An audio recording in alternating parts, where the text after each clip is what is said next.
कालकालते ब्रह्मवादिनो सर्व अभ्यर्थिस्यात् यो यतो यज्ञं प्रयुङ्क्ते ततेनं प्रतिष्ठापयतीति वाताद्वा अद्भर्युर्यज्ञं प्रयुङ्क्ते देवा गातुविदो गातुं वित्त्वा गातुमितेत्याह यत एव यज्ञं प्रयुङ्क्ते तदेनं प्रतिष्ठापयति प्रतिष्ठते प्रजजा वसुधर्यजमानः यो वा अयथा देवतं यज्ञमुपचरति आदेवताभ्यो वृच्छते पापीयान् भवति यो यथा देवतम् अदेवताभ्य आवृच्छते वसीयान् भवति वारुणो वै पाशः इमं विश्यामि वरुणस्य पाशविद्याः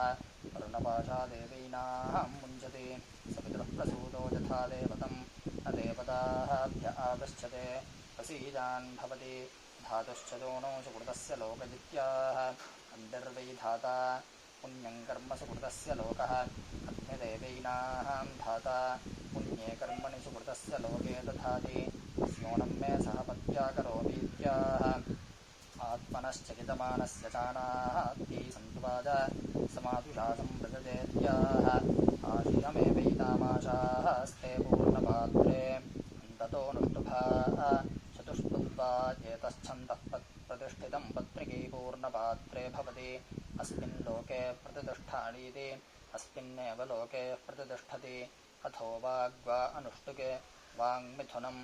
आपोरेतः प्रजननम् एतस्माद्वै मिथुनाद्विद्योतमानस्तनयन् वर्षति रेतः सिञ्चन्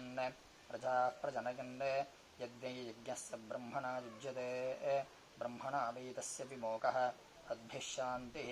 विमुक्तं वा एतर्हि योक्त्रं ब्रह्मणा आदायैनत्पत्नी सहाप उपगृह्णीते शान्त्यै जलोपौर्णपात्रमानयति प्रेतदेवास्यां प्रजां दधाति